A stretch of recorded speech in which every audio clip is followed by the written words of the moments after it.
3 tahun dulu, Masjid Padang Serai. Saya baca khutbah, tuan-tuan ingat tak? Hari Raya jatuh hari Jumaat. Saya baca khutbah Jumaat. Bila baca khutbah Jumaat, saya buat nada sayu. Saya memanglah mula ayat lantang kan. Bila nak tarik orang untuk menangis, kita buat nada sayu, kita psikologi. Kita buat nada sayu, cerita sikit tentang Nabi, teriak habis.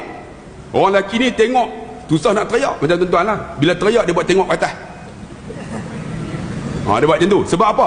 Dia kontrol ayat mata jangan jatuh. Hingwih masuk dalam mulut dah tuan-tuan. Hingwih mana boleh kontrol kan? Dia kontrol. Saya tengok, nampak semua teriak. Bila habis teriak, saya kata, tuan-tuan, hari ni hari raya, Tuhan ampun dosa hambanya. Allah ampun dosa kita kosong-kosong. Tetapi kita dengan makhluk kena minta maaf. Terutama ibu dan ayah, adik-beradik, sudahlah, jangan duk bergaduh, kata hari ni hari raya. Lepas tu saya buat khutbah kedua, buat nada sayu cerita Nabi, teriak semua. Bila teriak, biasalah habis sembahyang Jumaat, orang main salam hari raya. Tiba-tiba saya tengok di belakang ada seorang pakai baju Melayu, badan sadu ni. Dia tengok saya atas bawah dengan muka tak senyum tu, macam jebon. Saya jebon tu biasa muka.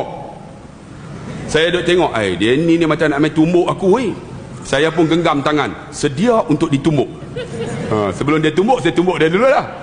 Tiba-tiba habis semua dia main meluru kat saya. Dia pegang tangan ni, dia cium tangan saya, dia peluk, dia teriak atas bau saya. Dia teriak. Saya kata, abang, awak teriak macam ni. Ustaz, khutbah ustaz menyentuh hati saya. Saya kata, menyentuh macam mana? Ustaz, saya dah tak balik rumah mak dan ayah saya selama 16 tahun.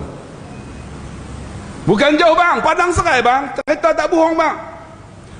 16 tahun tak balik. Pasal apa? Kami bergaduh masalah faraid, harta.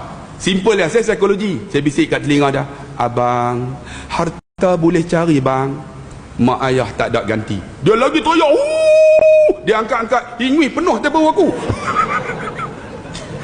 Kita pun tak kata apa, dia pun duduk tu. Saya kata, abang balik bang, mak ayah tak ada ganti, harta boleh cari bang, saya nak balik ustaz. Saya kata, Allah. Petang tu tuan-tuan, dia balik. Seminggu lepas tu dia telefon, mak ayah dia lunas lah.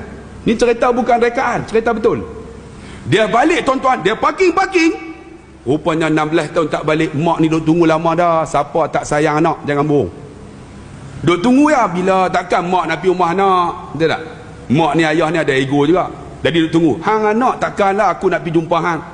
Hang mai, rupanya tunggu anak balik. Dia kata, saya duduk dalam kereta. Mak saya tengok sampai depan laman. Mak saya buka pintu, lari ni. Bukan nak halau saya, pergi buka pintu saya, tarik tangan saya, peluk, lalu bisik kat telinga saya, pasal apa hang tak balik? Dia kata, aku dah maaf hang, 16 tahun dah